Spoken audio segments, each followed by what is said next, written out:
السلام علیکم ورحمۃ اللہ وبرکاتہ۔ محترم سامعین، امید ہے کہ آپ حضرات خیر و عافیت سے ہوں گے۔ اللہ تعالیٰ آپ سبھی کو صحیح سلامت رکھے اور صحت تندرستی سے نوازے۔ دوستو، اس وقت میں آپ حضرات کے سامنے ایک عجیب واقعہ ریاض الجنہ کا پیش کرنے جا رہا ہوں۔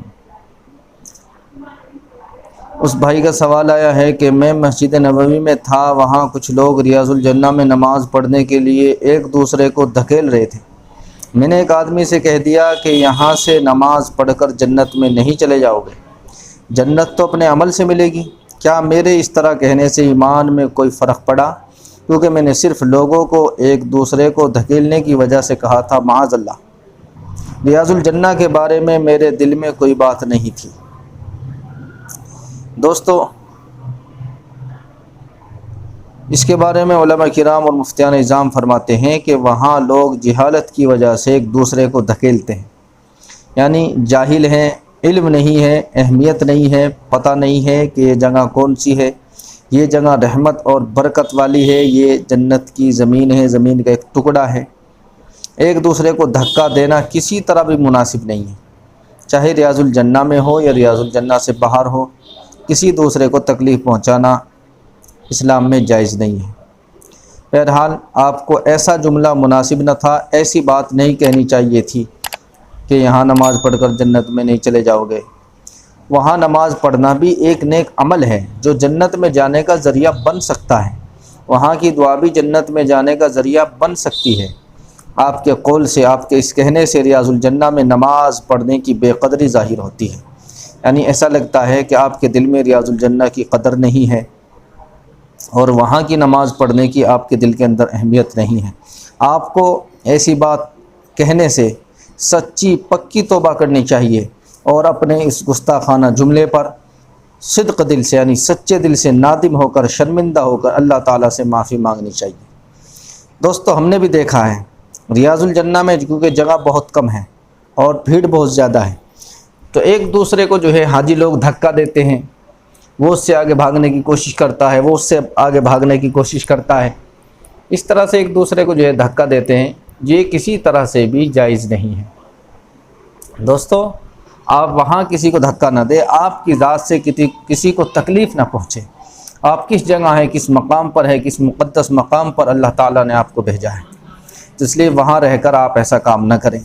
اسی طرح ہم نے دیکھا ہے حجر اسود پر بہت زیادہ بھیڑ ہوتی ہے، وہ اسے دھکا دے رہا ہے، وہ اسے دھکا دے رہا ہے، جبکہ اس طرح سے اس کا بوسہ لینا جائز نہیں ہے۔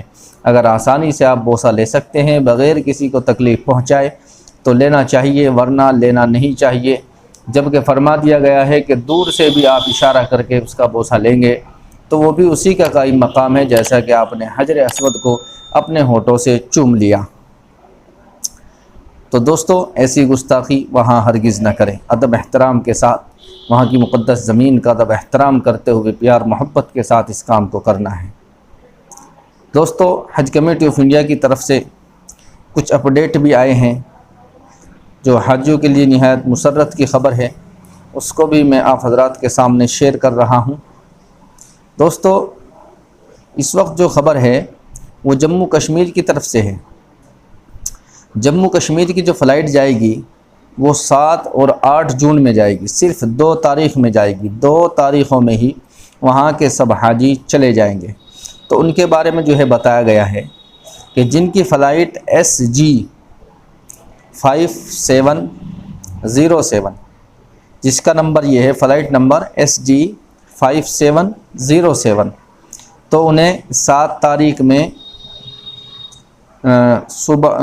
صبح 9 بجے AM صبح 9 بجے انہیں جو ہے رپورٹنگ کے لیے حج ہاؤس پہنچ جانا ہے۔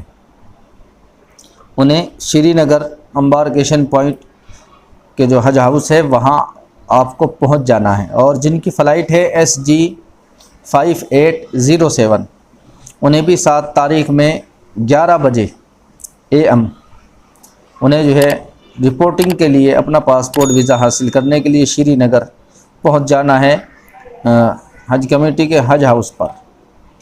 اسی طرح سے جن کی فلائٹ ہے SG 5708 انہیں 8 تاریخ میں صبح کو 8:30 بجے یعنی 8:30 پر رپورٹنگ کے لیے پہنچ جانا ہے اپنا ویزا پاسپورٹ لینے کے لیے۔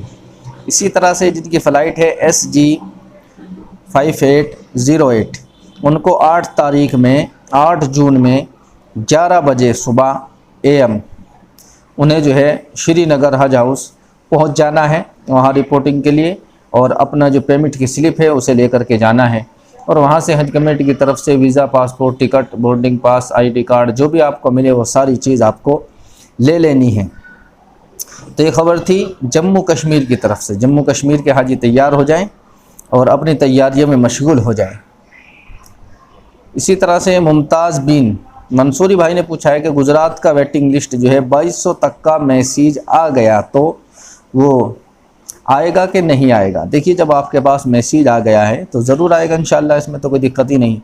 اگر میسیج نہ آتا پھر تو دوسری بات تھی، جب میسیج آ گیا تو انشاءاللہ آئے گا۔ اظہر خان بھائی نے کہا ہے کہ سلے کپڑے اتارنے کے بعد احرام پہنتے ہیں پھر وضو کر نماز پڑھنی ہے کیا؟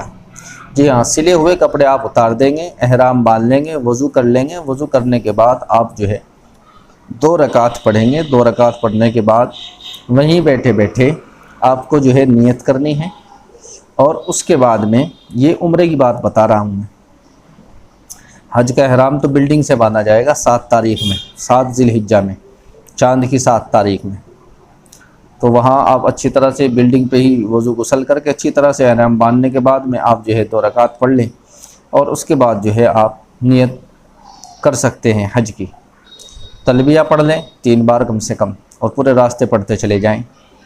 اور عمرے میں بھی آپ ایسے ہی کریں گے، یہاں سے جائیں گے تو یہیں سے آپ احرام باندھ لیں گے جو مکہ جائیں گے، لیکن وہاں جا کر جب ہم عمرہ کریں گے تو مسجد عائشہ جائیں گے، وہاں جا کر آپ سلے ہوئے کپڑے اتار کر احرام اور وضو سے فارغ ہو کر، وہاں غسل خانے بھی بہت زیادہ ہیں، آپ غسل بھی کر سکتے ہیں۔ اس کے بعد آپ مسجد عائشہ میں 2 رکعت پڑھیں گے، اور وہیں بیٹھے بیٹھے آپ جو ہے نیت کریں گے اور تلبیہ پڑھیں گے، اور پھر واپس حرم میں جائیں گے۔ تو دوستو آج جو ہے سوالات کچھ کم ہی آئے ہیں، کیونکہ زیادہ تر جو حاجی ہیں وہ الحمدللہ مدینہ پہنچ گئے ہیں، اور روزانہ پتہ نہیں کتنی فلائٹیں جو ہے ہندوستان سے جا رہی ہے، اور کتنے ہزاروں کی تعداد میں جو ہے حاجی حضرات مکہ مدینہ کا سفر کر رہے ہیں۔ تو اس وجہ سے ویڈیو کا بھی زور کم ہو گیا ہے، کیونکہ جو سننے والے تھے، ہمارے سبسکرائبر تھے، ہماری فیملی تھے، وہ بیچارے جا چکے ہیں۔ اور میں آپ سے گزارش کرتا ہوں کہ آپ وہاں جانے کے بعد بھی ویڈیو دیکھیے اور برابر جڑے رہیے، حج کے مسائل آپ حضرات برابر سیکھتے رہیے، آپ کو یہ بہت ہی کام آئیں گے، بہت ہی کام کی باتیں اس چینل پر بتائی جاتی ہیں۔ تو دوستو اگر ویڈیو اچھی لگی ہے ویڈیو کو لائک کر دیں، شیئر کر دیں، چینل پر نئے ہیں تو چینل کو سبسکرائب کر لیں تاکہ آنے والی ویڈیو کا نوٹیفیکیشن آپ کو ملتا رہے۔ آئیے چلتے ہیں، پھر ملاقات ہوگی اگلی ویڈیو میں۔ السلام علیکم ورحمۃ اللہ وبرکاتہ۔